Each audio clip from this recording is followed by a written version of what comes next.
Okay, so as people are logging in tonight, we're having another patient seminar. And I promised you guys about a month and maybe a little over that ago when I started on this topic, which is a very common thing that can happen in just us in general. But more specifically in patients who have glaucoma and are receiving treatment, topical treatment, especially for glaucoma, that we all run into, which is the dry eyes. So we talked about why you have dry eyes, what causes dry eyes, is especially the symptoms associated with them, and how your glaucoma drops might be contributing to this last time. So I appreciate those who are coming back for part two. Maybe you're here for the first time, you're not missing, too much because I'm going to give you a little recap on what we talked about in just a little bit. And today's talk is going to be focused more on the different options, how we can utilize to mitigate or improve the symptoms of dry eyes. So before I start anything talking about the treatment for glaucoma or side effects of glaucoma, I always also talk about what glaucoma is just to get us onto the same page.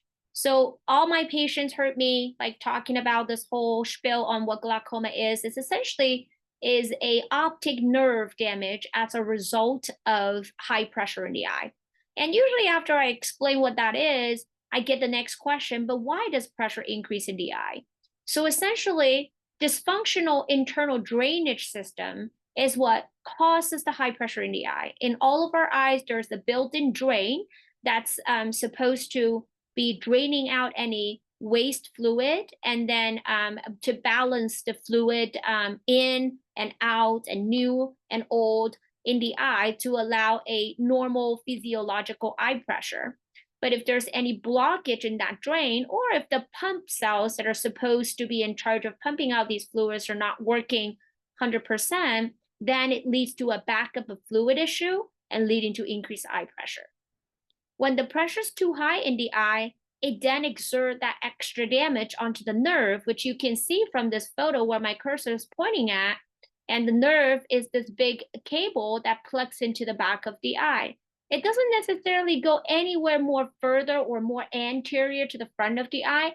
It literally works like a cable. It plugs in like your cell phone charger. It plugs into the eye, and then the other end of this cable is actually connected with the brain in the vision center.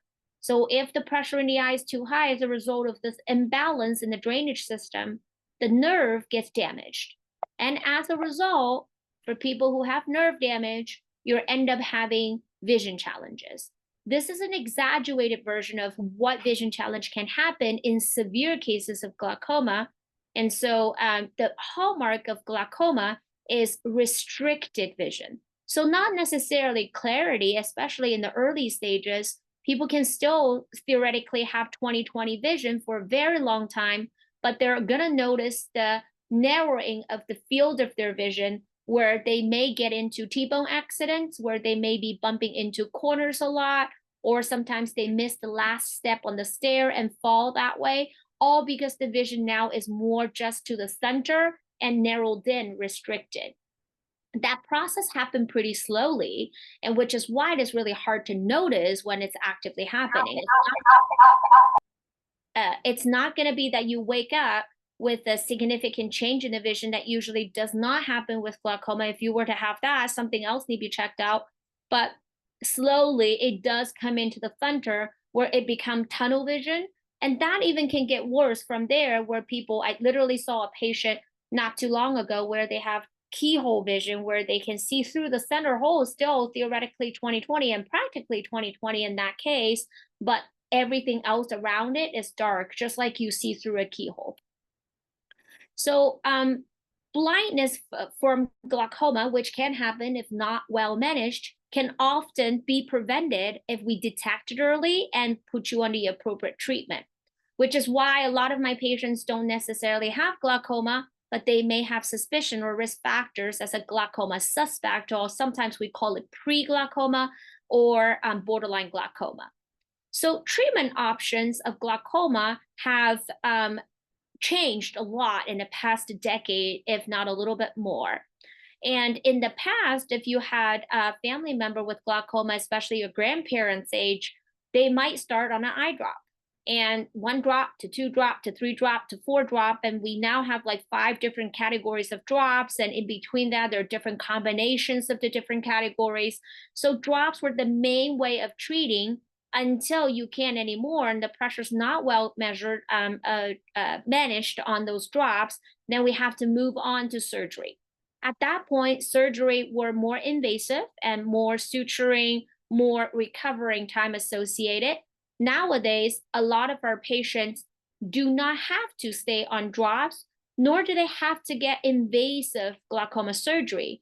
We have, for a very long time, been wanting to have things in between those options or replacing some of the options. And now finally, we have a variety of tools in our tool bag that we're able to pull out to help you depending on the stage of your glaucoma, as well as how you tolerate and prefer the treatment method to be.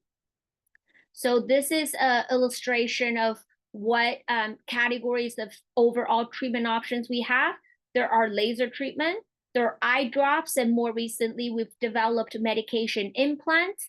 And then there's micro-incisional glaucoma surgery, which a lot of times we do combine with your cataract surgery if you're happening to get those. And finally, we still reserve the options of doing the traditional incisional glaucoma surgery should you need that. And usually at this point is that we exhausted all the other options. Dry eyes are a common side effect that come in different symptoms associated with treating glaucoma with eye drops. So some people complain that it stings or burns, and prolonged stinging or burning. So I've got to distinguish this between when you're using your eye drops and it burns a little bit and it went away after 5 seconds and you don't have an issue the rest of the day. That's not what we're talking about. We're talking about stinging or burning sensation almost all day long or comes on and off throughout the entire day. That is more likely to be dryness. Redness in the eye and pleuritic blurry vision, and you feel like you really need to blink your eye. It feels like a smudged glass that you need to clean all the time. Tearing all the time, and feeling sandy foreign body sensation in the eye. These are the typical symptoms that are associated with dry eyes. And this can be just regular dry eyes. It can be a result of dry eyes from prolonged use of your glaucoma eye drops.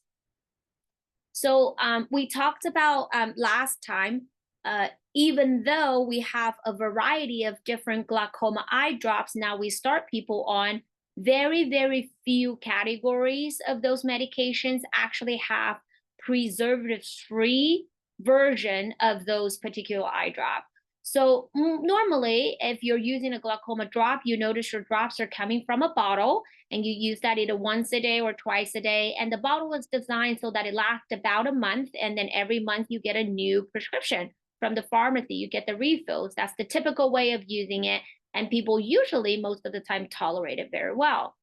But for those people, especially those that have been on glaucoma drops for decades, they may develop an allergy to the preservatives that was meant to be in those bottles and have to be in the bottles in order to keep that whole bottle last for a whole month while you're on it. So these preservatives, years of accumulation can cause damage to the surface of the eye and causing a lot of sensitivity and symptoms like those dry eye ones. So if you're on a dorzolamide timolol combination that comes in a white bottle with a navy blue cap, there is a preservative-free version of that.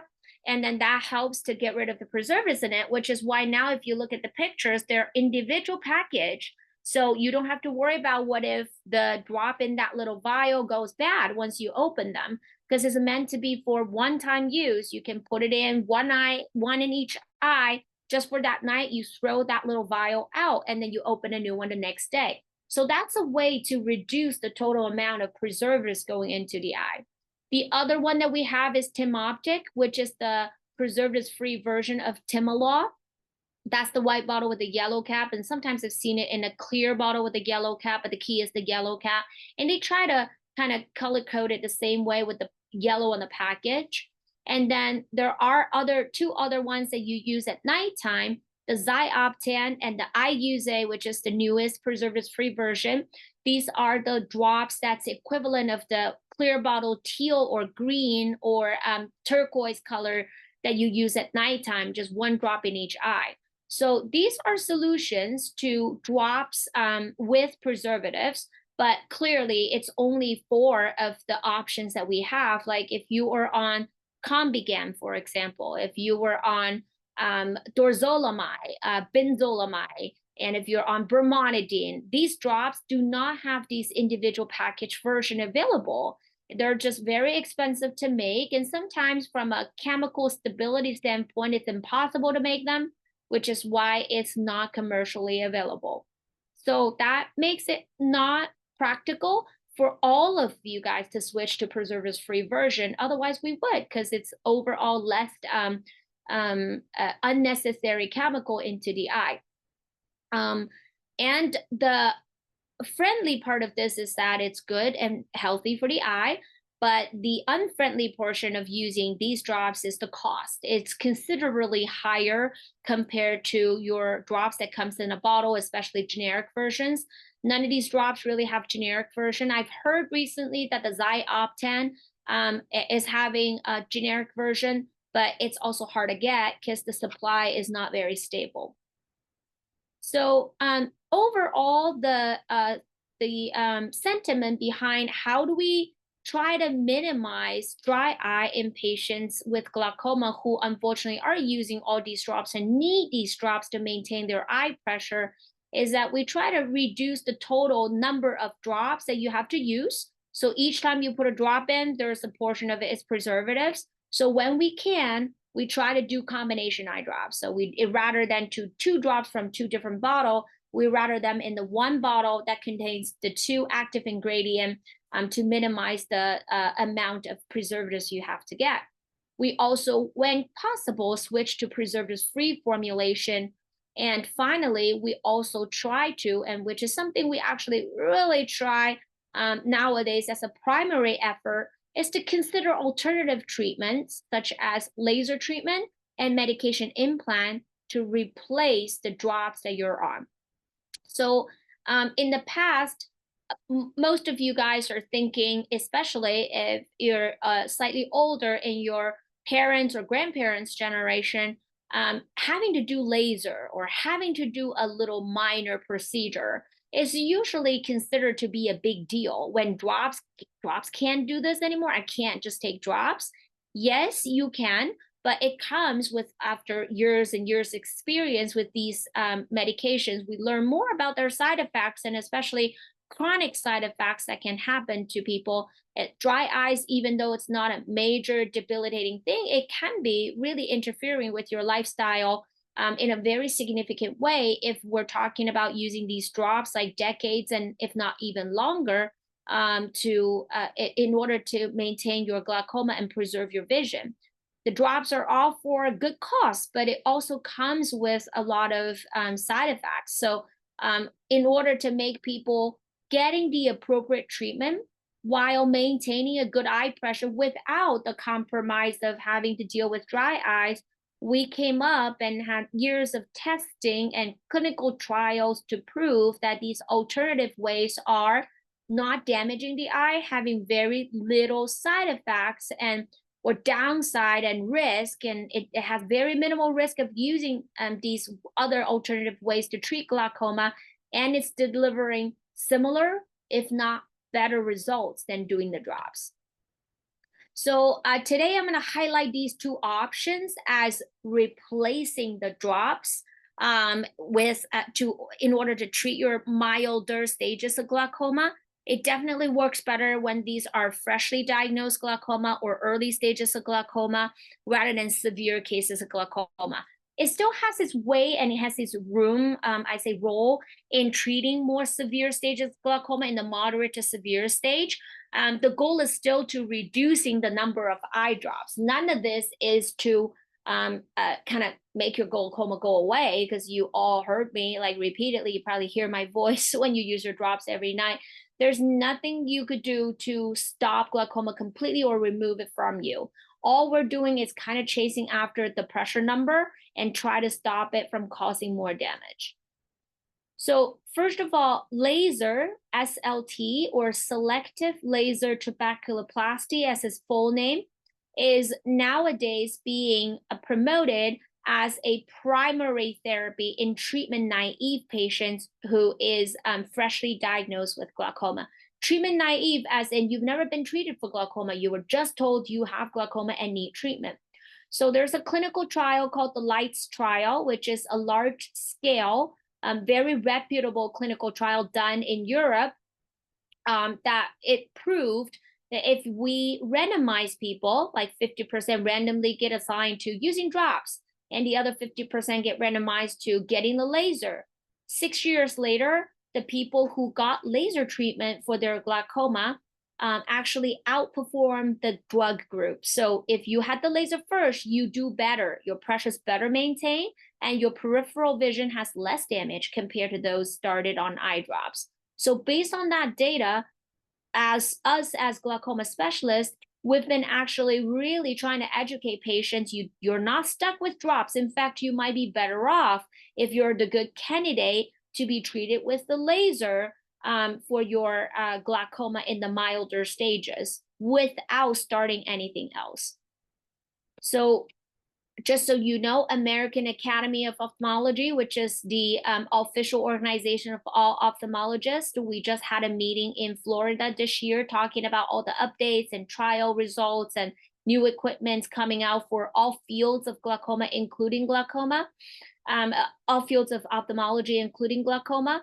The European Glaucoma Society and the National Institute for Health and Care Excellence, these are all reputable organizations that come out to recommend SLT as an effective primary intervention. So initial treatment for glaucoma if you have the mild to moderate and open angle glaucoma. So these treatment I'm talking about does not apply to you if you have the narrow angle glaucoma. That we have different lasers and different drops.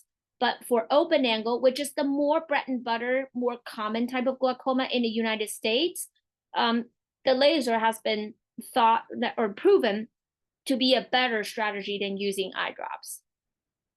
I'm also the primary investigator to conduct at our site, at Harvard Eye site, as a clinical trial site as part of the COAST trial. In this trial, we're still actively recruiting, and it's specifically to look at how low of a laser energy we could go when we perform these SLT laser treatment in order to still reach a good result by reducing the side effect. And more importantly, can we give people low dose laser treatment on an annual basis, almost like the idea of getting a flu shot every year, or getting a vaccine and then get boosters later, in order to maintain the effect of the initial laser treatment.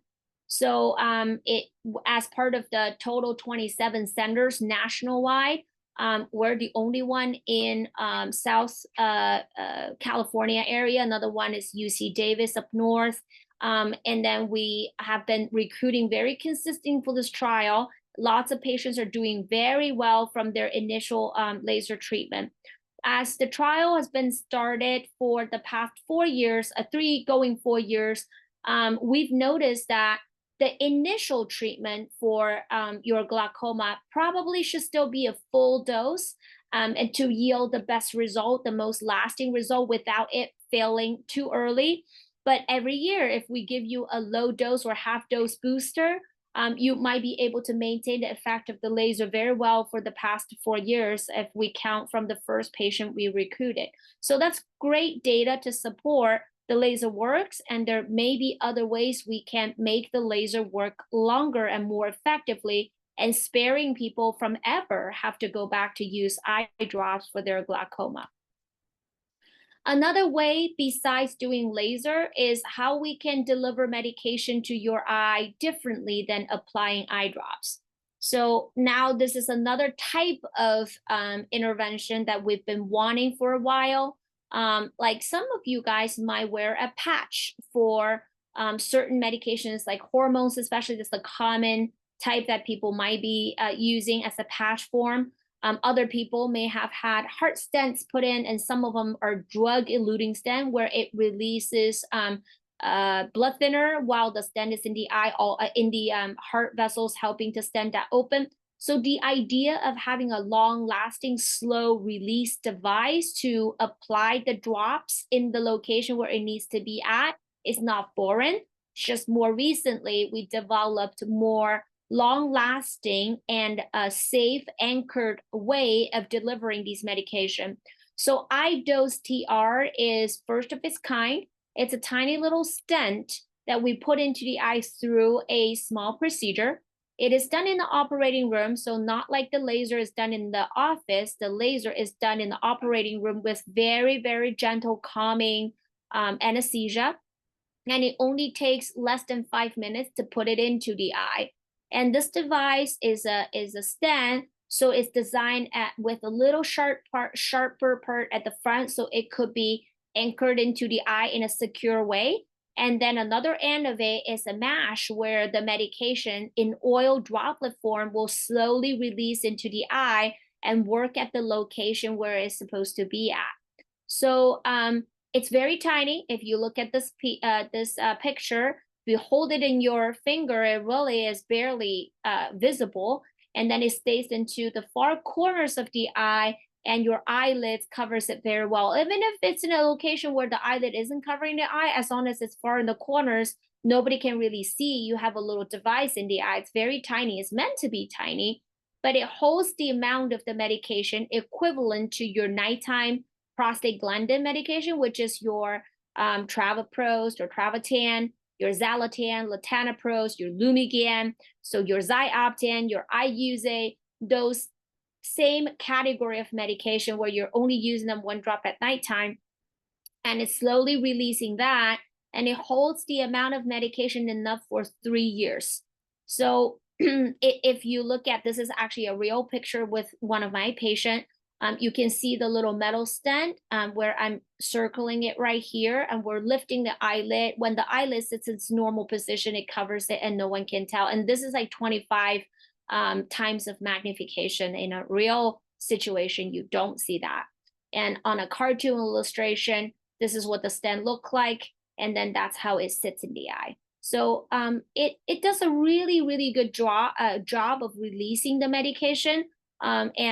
Based on my anecdotal experience, because it's only a new device, it's been out since April of last year, so it's been a year and a half that it's on the real market.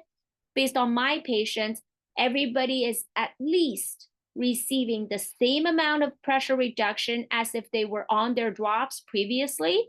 And a good portion of my patients are benefiting from having this implant working directly in the eye. So if you think about it, using drops, it actually has to go onto the surface of the eye, and granted that you don't waste any like dripping out, and that has to penetrate the different layers of the front of the eye, the transparent cornea, then get into the fluid in the eye and diffuse into the drainage angle where it's supposed to be working at.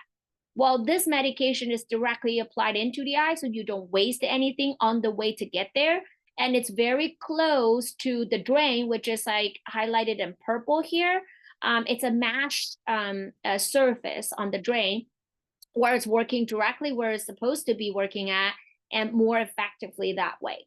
So some patients of mine who are on more than just the nighttime medication, if they're on twice a day some other medication, or once a day some other medication in addition to this drop, they actually benefited from not having to use either drop afterwards. So it makes sense to me, because the drop is this form of delivering medication might just be more effective than relying on people using drops. And another way of looking at it is compliance. We're all perfect patients. I know you guys all use your drops 110% of the time. You never miss, you don't go on vacation. But in reality, some of those things can happen, and you may skip a night or two. And if it becomes more consistent, like once or twice a week, every single week you're missing drop, your eye do see a roller coaster because of eye pressure fluctuation. These drops are not meant to last forever. I wish there was a drop you put it in and you only put another one in a week, but there is no chemical that can last that long in real life. So each time you apply the drop, it only lasts about 24 hours. And as the time goes towards the 24 hours, it will start to wear off. And then you need another drop at that time. And if you didn't, the pressure starts to tip up. So with that fluctuation in pressure is what the optic nerve is thought to be even more vulnerable and get damaged. So as long as much as we can, we try to minimize the fluctuation in eye pressure, and this is an excellent way of doing that. And the laser we talked about is another excellent way of doing this to control the pressure like 24 hours throughout the day, every day. Now, we talked about different options of treating glaucoma to minimize you getting dry eyes as a result of using those glaucoma drops. So that's kind of treating the problem at the root cause. Like, I just don't give you any reason to have dry eyes or exacerbate your existing dry eyes. That being said, not every patient will get the implant. Not every patient will get the laser. So a lot of the patients are still on an eye drop or two or three in order to treat their glaucoma. So as a result of that, a realistic portion of you guys are still going to have to deal with dry eyes.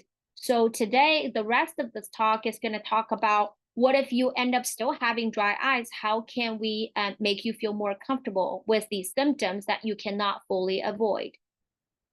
So dry eye treatment, we definitely need to be addressed in order to ensure you feel better, like the greedy, burning, tearing sensation goes away, but more importantly, to also make you see better, because dry eyes can make you feel very blurry, episodes and episodes of blurry vision.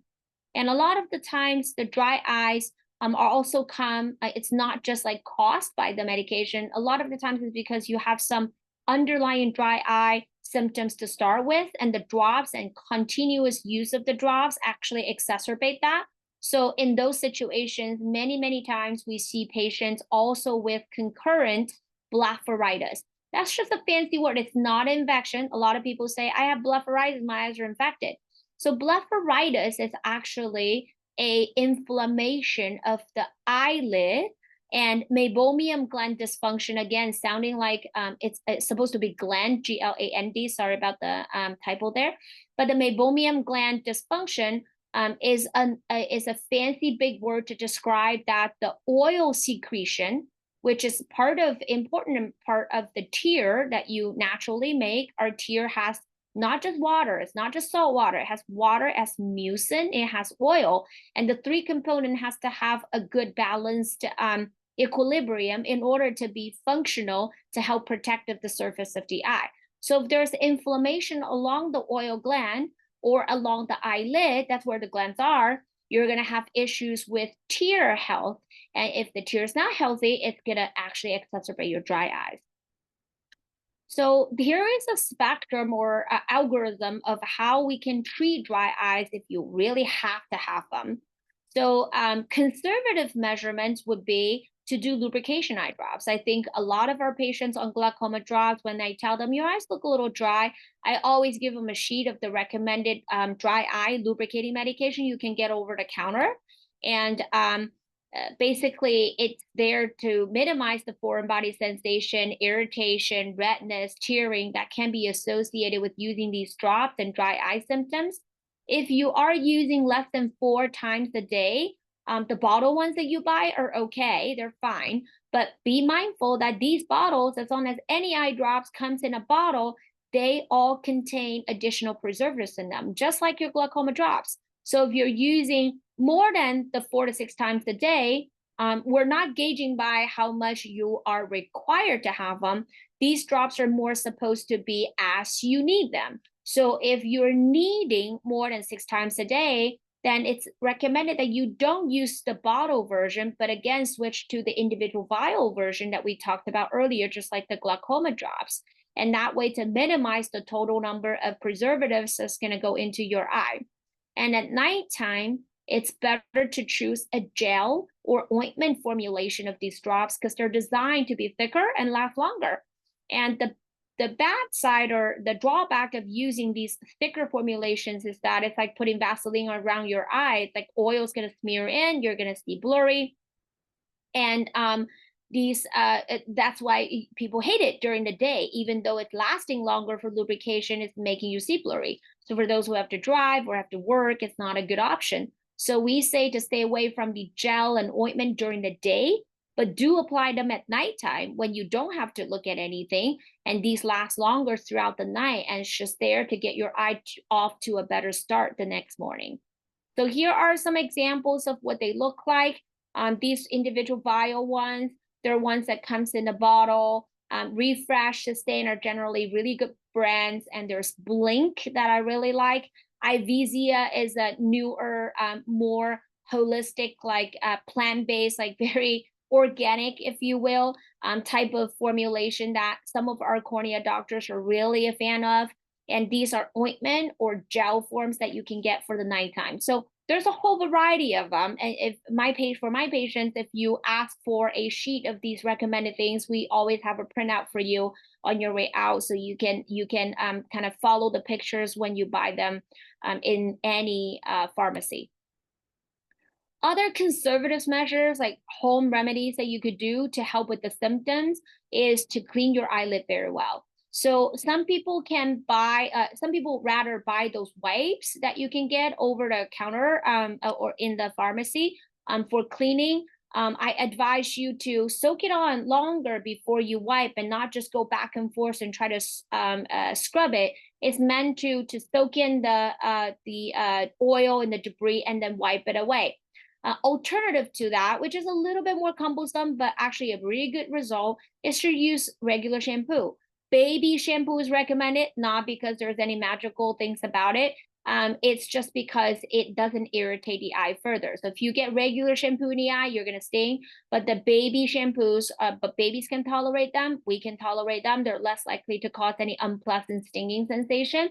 And then you just basically make the shampoo into bubbles and use the pad of your finger to do circular motions along the root of the lashes. And that shampoo will take away any debris and oil. And then you can use warm water to wash it off. So a little bit more cumbersome, but the same as those cleaning wipes that you would have gotten. So cleaning the eye, to not leave it with anything that could further irritate, like oil debris and makeup residuals. And sometimes there's crusting deposits from either medication or oil or the tear. Any discharge from the eye can further irritate the eye, so better to get that out first. And then warm compresses to follow after you clean the eye. Warm compresses can help to clear up any blocked oil gland. We talked about how that's an important part of the tear. It will help to open up the pores so it drains more efficiently, to reduce the accumulation of any debris at the root of the lashes. And then you gotta be more conscious about your environment. Is there a fan that's on all the time? Where do you sit in relationship to the fan? Is it like right next to your right eye? Is that why the right eye feels more dry than the other? Can you put a humidifier in the workspace that allows you to have more moisture around the air? Cigarette smoking stimulates dry eyes. And then where the vent is, and whether it's a windy day out or not. So these environmental triggers also is important to help you kind of make adjustments that make it more acceptable, especially in terms of the dryness in the environment. Now, when the conservatives measurements is exhausted, the options are exhausted, and you don't seem to find relief, then we move on to prescription strength dry eye treatments. So many of you, if you are on it, you've heard Restasis, you've had Cequa, and Vevli is the other newer preservatives-free formula of the Restasis. They're essentially the same thing. They're cyclosporin. They're slightly packaged and formulated differently, but they're immunosuppressant. They're reducing inflammation and promoting tear production. So you're basically helping your eye to make more healthy, less inflamed tear on its own. So these medications, whenever it's a medication strength, is not supposed to give you instantaneous relief. So if you put the drop in, you feel, oh, it stings, instead of making it feel more soothing, that's right, it's not meant to give you instantaneous soothing. It's there to act long term. So all of these eye drops I'm showing you as a prescription strength are supposed to take a few weeks for it to reach its maximum benefit. And eventually you'll feel more relief. But at the meantime, it does not replace the supplements you have to use, like the artificial tears, the humidifier, the warm compresses, the cleaning the eyelid that you still have to do to help you symptomatically feel better. But giving it long enough time, it may start to make you feel more relieved because now your own tear, which is the first defense of dryness, helping you keeping the lubrication in the eye, is going to kick in and work better for you. So another example would be Xydra. Mabel is another one. They all work slightly differently, but eventually getting to the tear layer, either reducing inflammation and encourage healthier tear formation, or to reduce tear evaporation. The whole goal is to keep your own tear more healthy, and you are keeping them longer on your eye as a defensive mechanism. Another way of doing these drops is called Tiarera, which is a nose spray. It works on the nerve endings through the nose where it increases tear production. So this comes in a bottle, and there's a plier, and there's a slightly tricky way to use it, as we know that when you're using an inhaler, if you're using it for asthma or cough or COPD, you're supposed to take a big deep breath in as you spray that into your mouth. But this, when it goes into the nose, you're not supposed to take it all in. When you actually take a deep breath, it goes into your throat instead of working on the nerve endings that's in charge of making tear. So you're supposed to not take the deep breath when you put it in, and then it'll like coat the inner layer of your nose and work its way to the nerve ending and start stimulating the formation of the tear. So that's another option. So those are the ones that talked about are typical medication strength or prescription strength dry eye treatment that you can ask your doctor about once you tried all the other home remedies and it's not working. In certain cases, if the prescription strength is still dry eye specific medications are not working, we may have to put people on a short course of steroid or antibiotics treatment to reduce any active infection or inflammation. Oral doxycycline has a role in treating these chronic, like inflamed eyelids that we talked about and the oil glands. So this is a common antibiotic that would put people on on a pill form, and it helps to reduce inflammation and help eyelid and tear health. So if you're on this medication, you got to be very careful with light sensitivity. So your skin is going to be more prone to UV damage. You want to wear long sleeves, hats, and make sure you don't get sunburned when you're on this, especially if you're having a lighter skin color. So autologous tears for severe dry eyes that don't respond to anything else we had talked about are another not convenient and slightly expensive way to treat dry eyes as well, but it works really well because essentially we're spinning down your own blood to get the serum plasma from it. So if this whole preparation process is someone's going to go to your home, and kind of like home health situation, take some blood from you, not a whole lot. We're only making a vial of eye drops, so it's not like we're going to take a whole vial like for blood test or anything like that. So we're going to take it in and then spin it down and get rid of the red blood cells and only leave the serum part of it. And then that is prepared into an eye drop bottle, and then you use that as an eye drop. It has the most similar component to your tear, and it also contains all the good stuff in the serum for anti-inflammation and things like that. It's worked really well for a lot of patients with severe dry eyes, especially when the eye is so dry it starts to crack, causing abrasions or breaks on the surface of the eye, leading to infections and things like that. So these really helps to soothe out the unevenness on the surface of the eye, help with comfort and vision as well. But it's definitely not the most convenient way. We don't routinely recommend this, but it is a way for severe dry eyes. Now, I talked to you, I kind of in the process of talking about invasiveness, we start with things that's least invasive, which are home remedies, like just warm compresses and things like that. And then we moved on to do eye drops and medication strength eye drops, and now your own serum from taking blood. Now we're moving on to procedures. Aside from using drops, what else can we do? So a common procedure we do is called a punctal plug. So in our eyes, two in each eye, there are openings that connects the eyelid to the tear drainage system. So in the inner corner, one on the top lid, one in the bottom lid. So two on the right eye, two on the left eye.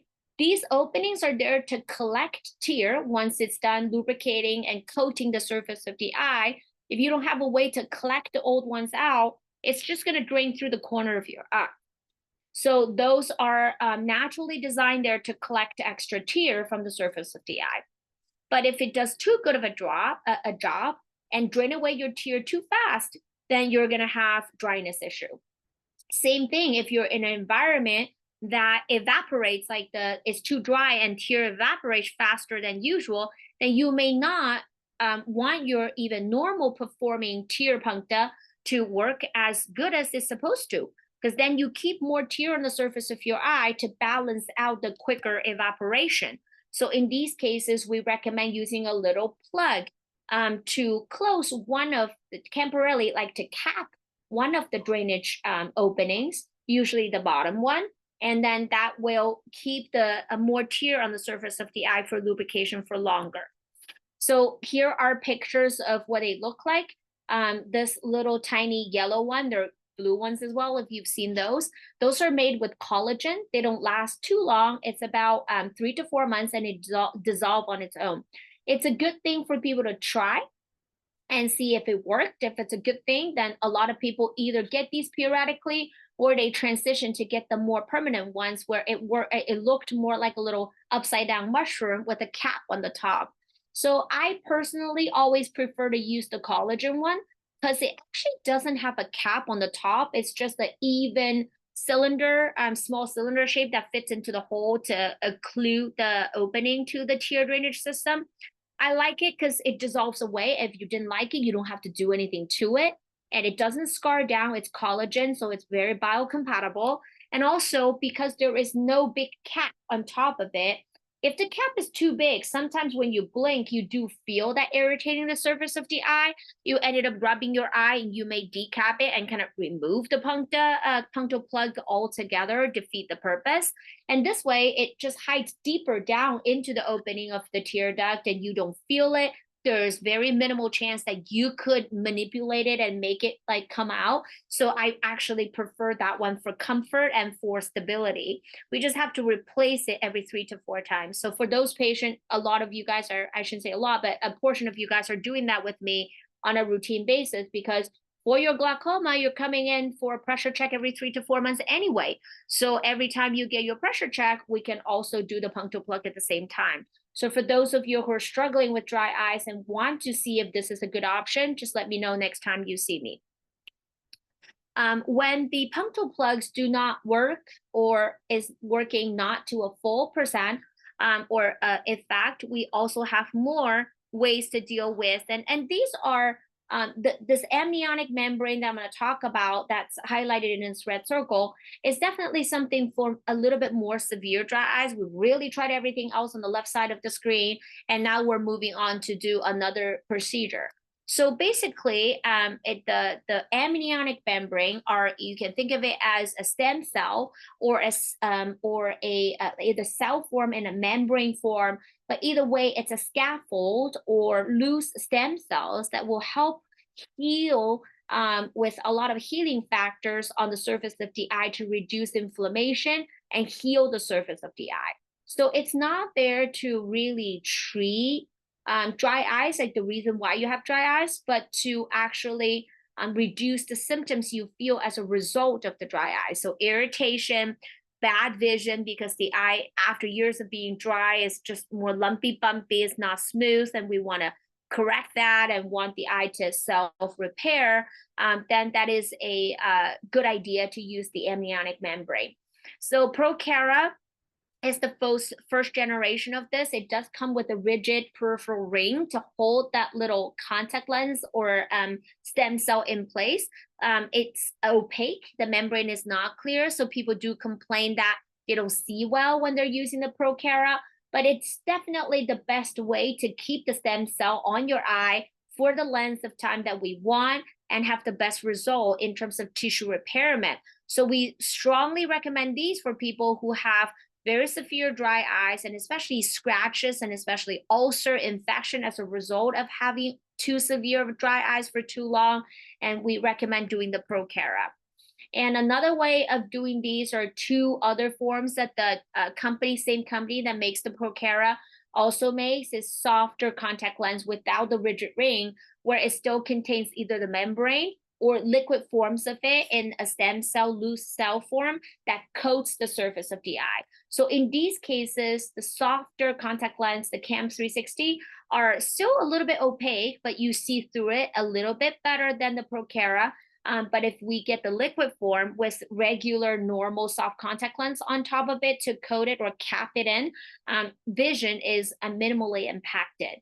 But these are good options. So we generally say if you have really bad dryness, complications of dry eyes, having even already scratches and infection, go with the bigger gun with the rigid ring to make sure that stem cell really stays in place and help you heal. But if you have more milder of the symptoms and issues, the other softer contact lens or even the liquid form might work well for you.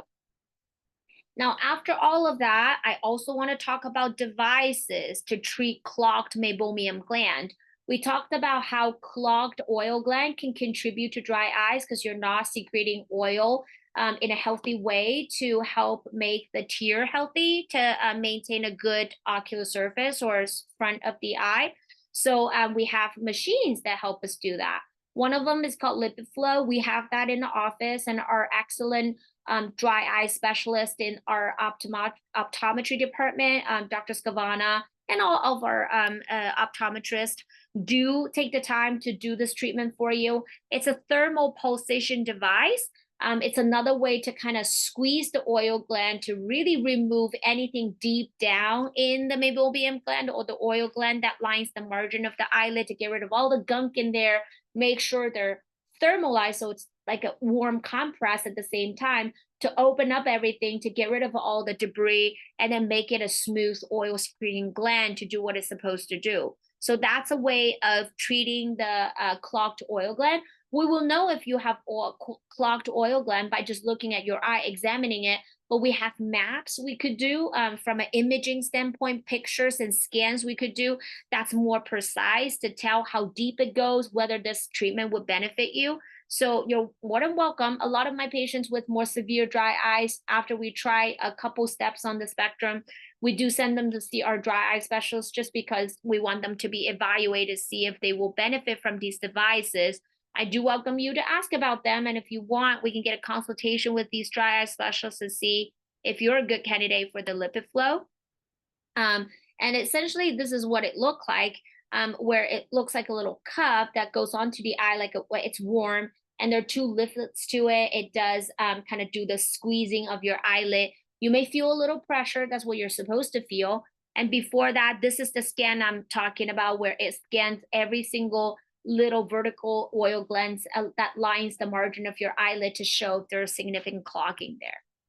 Another way is a light intense pulse light therapy, kind of similar to the lipid flow where it mechanically squeeze it. This is a IPL light therapy that massage the eyelids that help people to do kind of similar things to achieve the declogging of the meibomian gland and gets rid of all that oil debris and making you have healthier tears. So essentially, we talked about all existing and what we have at Harvard Eye. We essentially have everything we talked about available to you. You just need to ask about them and to tell us you have dry eye issues. In my opinion, the cost of the dry eyes, if you don't regularly have them, a lot of the times do come from having to use your dry eye, glaucoma medication chronically, which I need you to do if that's the only option you have. but we also have other options to replace the cost of dry eyes, which would be to do the laser, to do the implant instead of using your drops.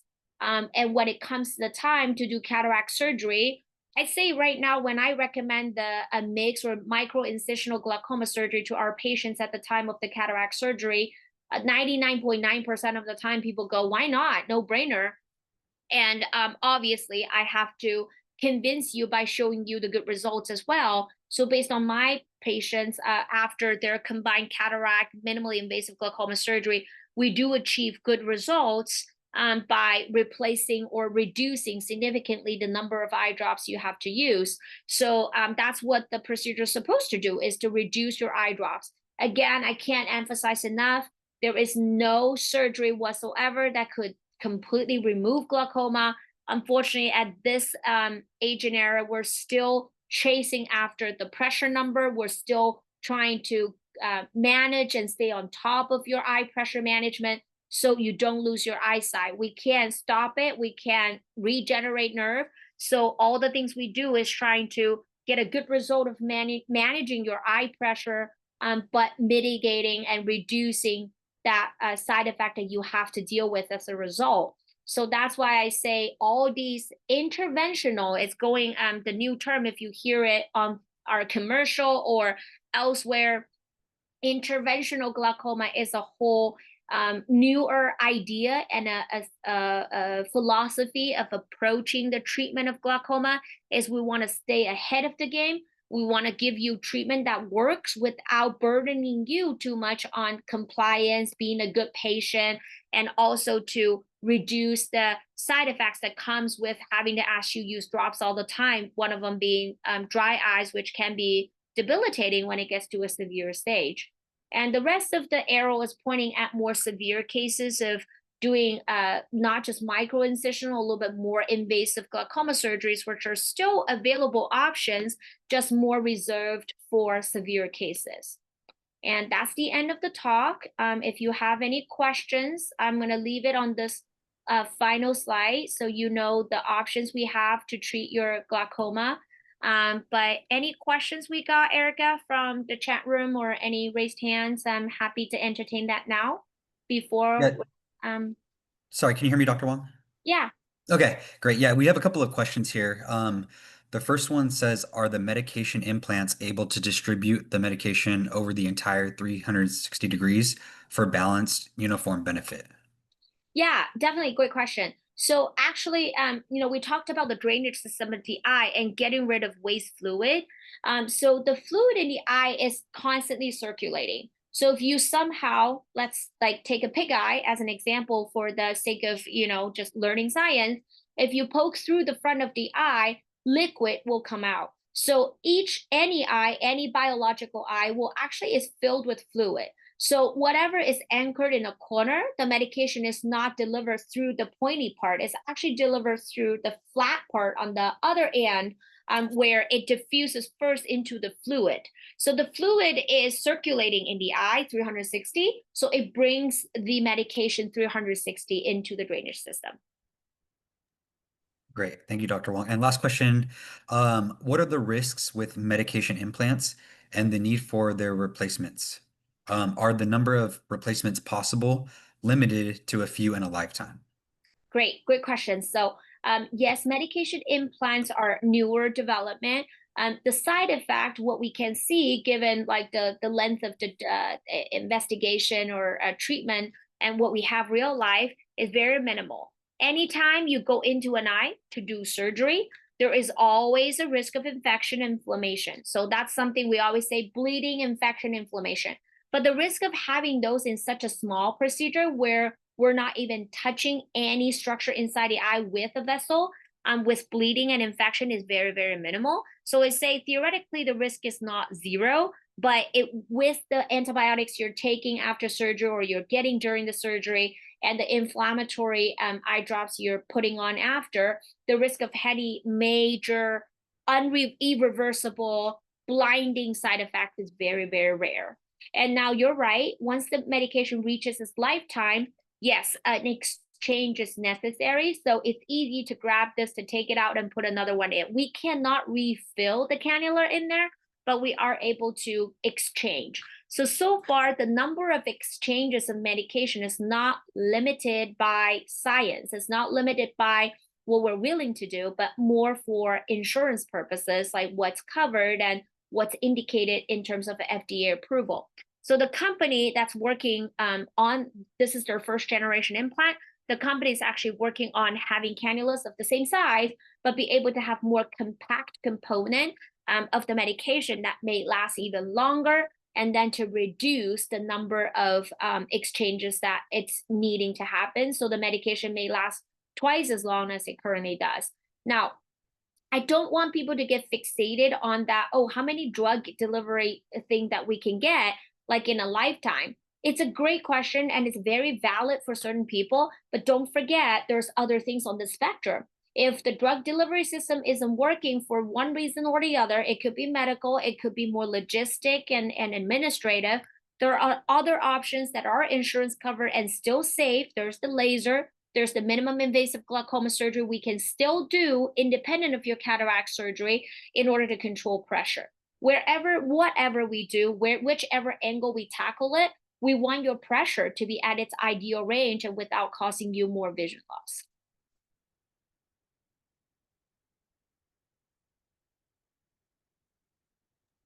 Is there more questions, Gabe? No, it looks like that's all. Thank you, Dr. Wang. All right. Well, I like to Appreciate thank it. all the patients who took the time today on a Wednesday night with us for an hour to learn about dry eyes and glaucoma. We really appreciate your support to our organization. And again, we're always here. Not only glaucoma, we also have other subspecialties. If you're interested for any or have needs of your friends, families with any eye care needs, feel free to mention Harvard Eye. We're always here to help. Thank you. Of course. Thank you so much for the wonderful presentation, Dr. Wang, and thank you to all of our guests for attending. If you do have additional questions, please feel free to email us at marketing@harvardeye.com, and we'll be able to respond to any questions that you may have. This presentation, I know a few people had asked, will also be available on our YouTube channel. So if you'd like to rewatch it at a later date or share it with any friends or family members that you have, feel free to. But other than that, we hope to see you at our next webinar event. Have a great evening. Bye. Good evening, everyone. Thank you.